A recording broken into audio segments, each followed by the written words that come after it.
ბექა კაპანაძე 1993 წლის 28 ივლისი.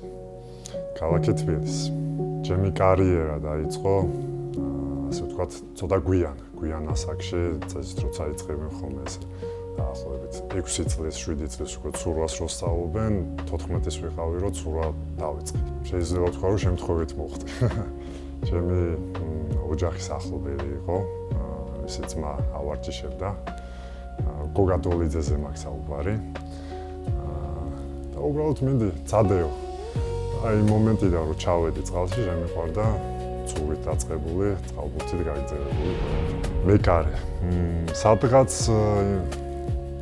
იმანაც ითამაშა ეს მომენტი, ეს როლი, რომ გვიან რო დავიწყე, ესე მიყურებდნენ, რომ ეს გვიანია ამისთვის, მოდი კარში წადენ და წადოთ მე თქვი, სულ არაფერს. და მე უკვე ესეც იმდენად შემიყვარდა, იმდენად მთელი დღე ამაზე ვფიქრობდი ხოლმე, აი ვარჯიში, მეკარეობა, წყალბურთი, სხვა ვერაფერზე ვერ ვფიქრობდი. ამის მერე უკვე უცებ მოხდა ესე კარიერული წინსვლა, მალევე მოხდი ნაკრებში, ჯერ ახალგაზრდულში, მე უკვე ეროვნულ ნაკრებში მოხდი, ამას მოხდა მე უკვე პირველად გავედით ევროპის ჩემპიონატზე, ესე უცებ წავიდა ზემოთ მოკლე ვადაში ჩემი კარიერა. ძალიან ბევრი კარგი მოგონება, ასე წარსულში რომ რაც თავარია თვლი რომ სპორტი ხასიათს უყალიბებს ადამიანს და განსაკუთრებით წყალბურთი ისეთი სპორტი არის რომ ესე ვთქვათ კარგ ხასიათს აღალიბებს და ესე ჩემზეც დიდი როლი ითამაშა ამ კუთხით. იყო ჩავარდნები, მომენტი მქონდა რომ უნდა დამენებებინა 2 დღე, 3 დღე წყალბურთის გარეშე რომ გადიოდა, თქვი რომ რაღაც მაგდა. ჩემი ცხოვრების ნაწილი არის წყალბურთი, ამის გარეშე არ შემიძლია. გამოვყოფდი პირველად ევროპის ჩემპიონატზე რომ გავედით. იმიტომ რომ ასე ვთქვათ, ისტორიაში დავწერეთ რაღაც განსაკუთრებული მაშინ თურქეთთან მოგვიწია პლეი-ოფების თამაში, რთული თამაშები ჰქონდა მართლა. და რაღაცა დიდი ემოცია იყო, რომ აი საქართველოს სახელი გაიტანეს სადღაც პირველად რა. ამაყობ რა, რომ აი შენი ქვეყანა სადღაც ასახელე და გაიტანე და დაანახე სხვებსაც რა. საქართველოს ჩემპიონატი მაქვს მოგებული, ვარ გამხდარი ჩემპიონი. მაგრამ ამ ეტაპზე უფრო გონია რომ წინ უფრო დიდი მიღწევები იქნება, რაც აპოლოსთან ერთად დავიწყე, ასე ვთქვათ, მუშაობა და მართლა მაგარი სუნთქვა გაიხსნა. რა არის? ერთია რომ თამაშობდე გუნდში და შინაგანად შენ მქონდეს რაღაც განწყობა, რომ რაღაც მაგარს გააკეთე.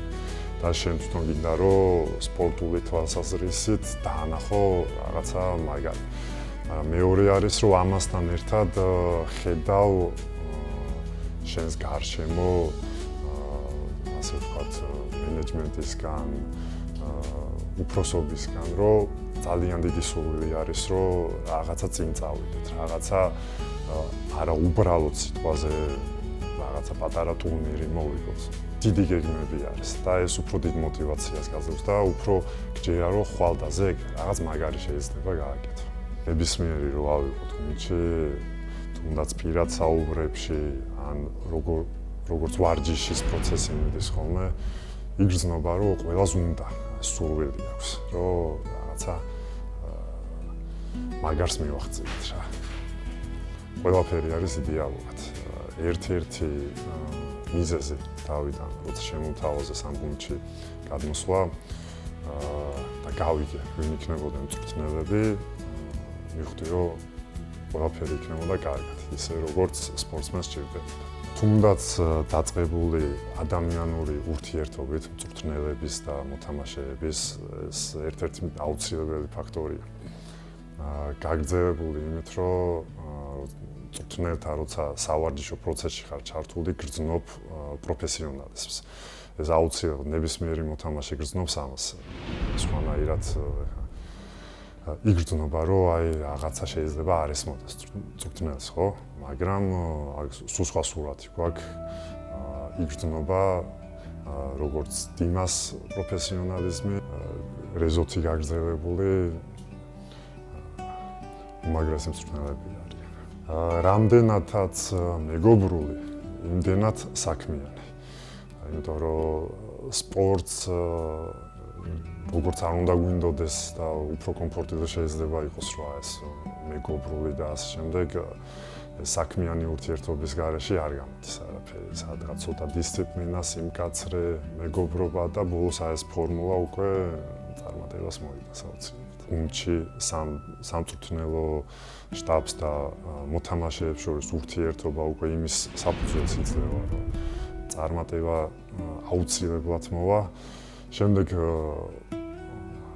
ასე არანაკლებ არ მინდა რომ თქვა, ალბათ ყველაზე დიდი ფაქტორი ეს არის, რომ მენეჯმენტი არანაკლებ ჩვენზე მეტად დებს თავს. ეს თავარი არის.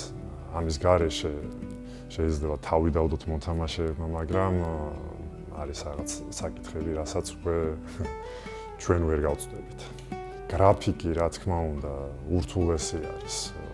იმ თვალსაზრისით, რომ არ არის მარტივი დილით ერთი ვარჯიში კონდეს, საკმაოდ რთული საღამოს მეორე ვარჯიში, მაგრამ თვითონ ეს გარემო, რასაც გუნდი აპოლო ქმნის, მეტ ენერგიას, გამძლეობას გაძლევს, რომ იცი რომ მიხვალ რაღაც კარგს აკეთებს და ეს უფრო მოტივაცია არის. მე ეს ერთი საერთო მიზანი როცა არის გუნდში, უკვე იცი რომ აი ერთი კაცი მოვა ვარჯიშს, მეორე კაცი და ერთ რაღაცას აკეთებთ, უკვე ენერგია არის და მოტივაცია. და ეს უკვე გადაგალახინებს ამ ყველას ნებისმიერ სპორტსმენს ალბათ აქვს მიზანი, რომ რაღაცა ეტაპამდე მივიდეს, რაღაც მიზანს მიაღწიოს, ხო?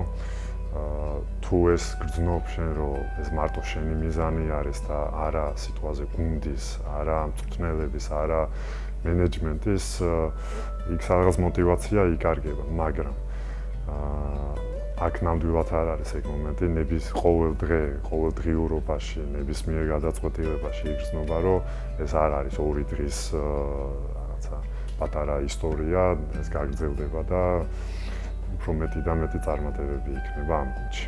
ძალიან საინტერესო თამაშები გვექნება პირველ რიგში.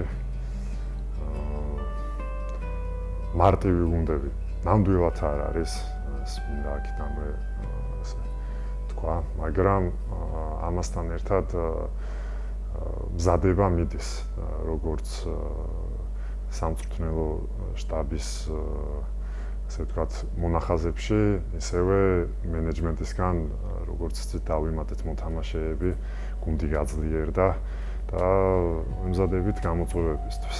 დღეს აპოლოს თამამად შემეძლია თქვა, რომ ასე გათამამებულები ვართ, შეკრებები იქნება, ტურნირებზე მონაწილეობა იქნება და ასე შემდეგ. რაშიც აუცილებლად არ შემიძლია, რომ დიდი მადლობა არ გადაუხადოთ ბატონ დიმიტრის, იმიტომ რომ ამ ადამიანს აქვს უდიდესი სურვილი, რომ დაეხმაროს არა მარტო აპოლოს ამ თავისი ინტერესით ქართულ წყალბურთს ეხმარება საერთო ჯამში. ამის ფონზე, როცა ამხელა თავდადება არის ხელმძღვანელობისგან, შეუძლებელია, რომ თითოეულმა მოთამაშემ ვერ იგრძნოს ის პასუხისმგებლობა, რაც უკვე ჩვენს გვაკისრია. იმ თვალსაზრისით, რომ როცა ესე გვერდში უდგას ადამიანი გუნდს, გრძნობ, რომ შენც გინდა ანახო, რომ აფასებ და ცდილობ, რომ დაანახო შენი მონტოვება. აპოლოს გულშემატკივრებს შემეძლია უთხრა, რომ როგორც გუნდის სახელით ყველაფერს ვაკეთებთ ჩვენ მოთამაშეები, რომ გავახაროთ, ბევრი სიხარული მოვუტანოთ და დარწმუნებული ვარ, რომ მომავალში აუცილებლად უფრო მეტი და მეტი გასახარიანებები იქნება.